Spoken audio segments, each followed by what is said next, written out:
Today we're diving into the deep world of muscle imbalances, muscle symmetry, and why you gotta pay attention to both if you're serious about your gains and your overall health. So let's get into it. First off, what is muscle imbalances? Well, let's make it simple, like I do. Imagine your biceps and your triceps are like two people in a tug-of-war game. Now, if one side is pulling harder than the other side, what happens? Exactly. You're going to be off balance, and that's not where you want to be. We're talking maybe problems like poor posture, inefficient in your movements, and sometimes worse, setting yourself up for injury. And nobody's got time for that. So, what's the flip side? Well, the flip side of muscle imbalances would be muscle symmetry. In the bodybuilding world, let's talk symmetry. The sultan of symmetry, Flex Wheeler. Flex Wheeler was even from top to bottom, right to left. So let's go back to my analogy. Let's take both teams in our tug-of-war game and they're equally strong or close enough. They're pulling with the same force, same intensity, and you're stable as a table. If your table is stable, if you're making the table right, if it's from IKEA, it's probably not that stable. Regardless, this balancing act of opposing muscles, say your chest and your back, or even your left and your right bicep, keep you not only looking good, but functioning at its peak. But again, let's talk. Let's be serious. Life isn't perfect, and neither are your muscles. And that's when we're talking about asymmetry. What is asymmetry? Well, again, that's when, let's say, let's go back to our team. Let's go back to our team. Our team, well, is basically showing off, pulling harder, being more stronger, more flexible than the other. A little bit of this is natural, right? Again, we're all a little lopsided. It's a genetic thing. We are all lopsided to some degree, but not that much. Again, if it's too much, that's like Ticket to Snap City, population U. So, what do we do about it? What do we have to do? How do we avoid it? It's unavoidable. You cannot avoid imbalances in your physique in terms of your natural imbalances. Like for instance, for me, for everybody, one foot's going to be a little bit bigger than the other side.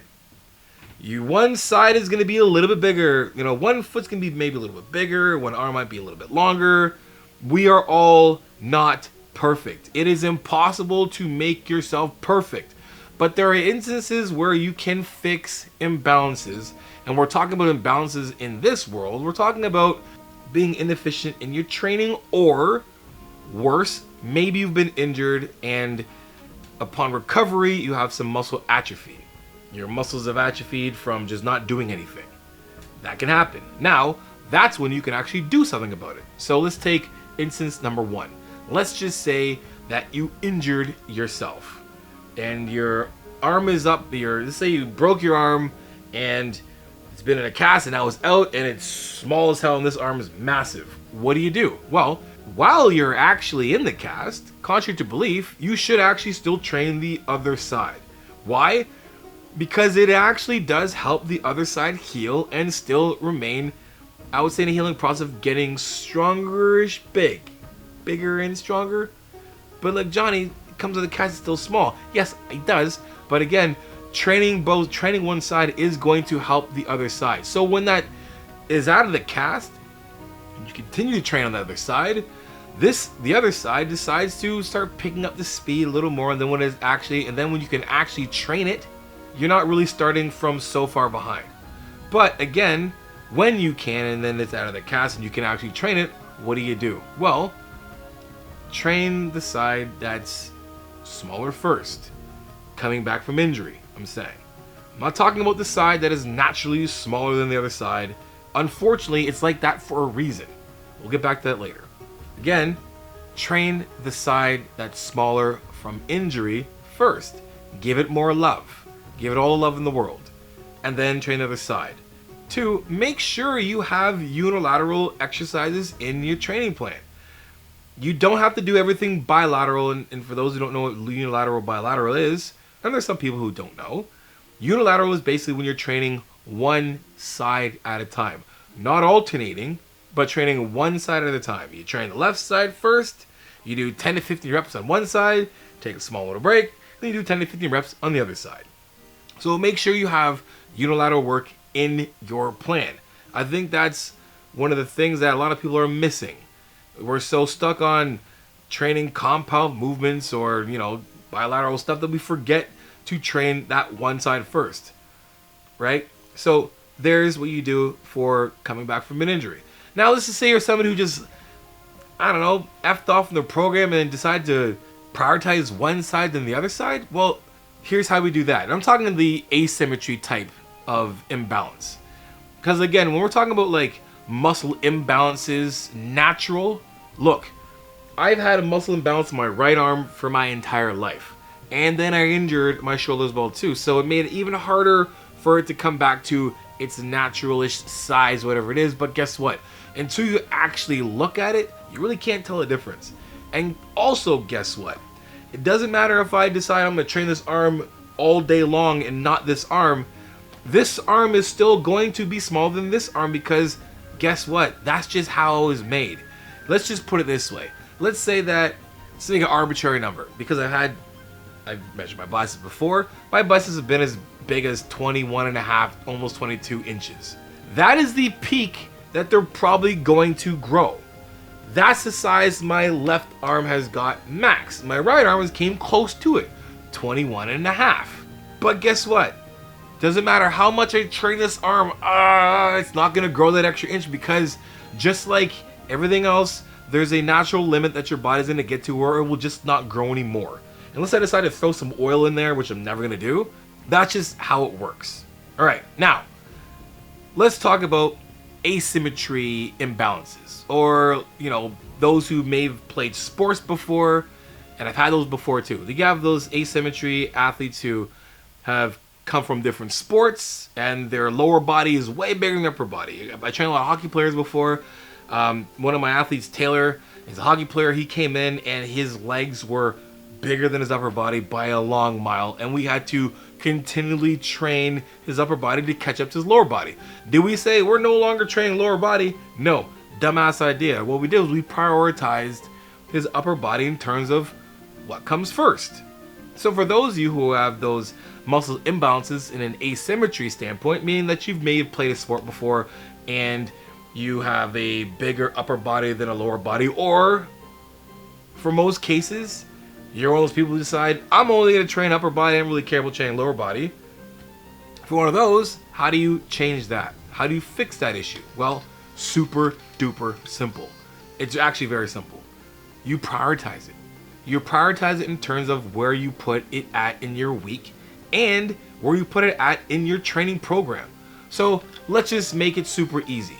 Most people don't train lower body. They don't. All right? Most men don't. I shouldn't say most men. Ones that I know that I've seen don't train lower body that much. All right? And maybe they're smart and like, I'm going to grow my legs in a year so I can match my upper body. Cool. What does their training program look like? What does their microcycle look like? Here's what it looks like. All right. My legs need to be big. All right, awesome. Instead of doing a push-pull legs, I'm going to do a pull legs push. And then you do that again. So your first pull legs push would prioritize if you had like a weaker back, was trying to get big and try to, match your legs. You would do, say, like more, width. I say this, width exercises. Things that help get you wider. You can focus on those things on the first day, and then your leg day, you're going to focus on hamstrings. Instead of putting hamstrings at the end of the week, you're going to put hamstrings at the beginning of the week. And then you do your push day one. And then after that, on your next set of pull legs push, you're going to prioritize maybe some more rowing movements, some high pulls and some rows. And then you're going to get into your leg day, which is going to be your quad focus, but in your quad focus, you're still going to add some hamstrings in there as well too, just to make sure that you can continue what you've been started from the beginning of the week. And then you finish off with your push day two, and that's it. Prioritize. And then within those workouts, you prioritize the muscle groups or group that needs attention at the beginning of the actual exercise. So if you're someone who has a weaker back and you have pretty good traps and rhomboids and erectors, whatever, and you got really weak teres and your lats aren't that wide, then you're gonna do more of those vertical pulls or high rows at the beginning of your workout instead of putting them at the end when you're basically getting tired and things are dropping off. Same thing with your hamstrings. The next day on your leg day, don't leave hamstrings until the end.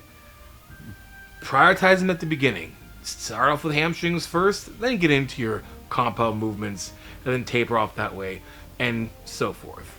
There is my advice if you have muscle imbalances. Again, when it comes down to it, full circle, you're always going to have a muscle group that's going to be a little bit different than the other. There's going to be one side that's going to be a little bit bigger than the other. There's nothing you can do about that. But again, if you have had those issues before, like muscle atrophy from inactive muscle or injury or surgery, or we're improperly training for a bit, you can make that change. But again, make sure your training plans are well-rounded, that you can see the balances or imbalances in your body. Not talking about left to right, so to speak, but let's make sure that we have a good amount of symmetry, and we can create symmetry. If your lower body is smaller than your upper body, then we have to prioritize the lower body and vice versa. Again, you've got to be smart with your training. And guys, if you need help with that, check it out. Get the Ultimate Push-Pull Legs Training ebook in the link in the description below. And to make sure you fill out those muscles as well too, grab the Final Diet. Anyway guys, until next time, if you want to see more videos like this, let me know in the comment section below. Binge watch my videos, and you guys know how it is. Iron sharpens iron, progressive overload your life. In the meantime, keep dream chasing.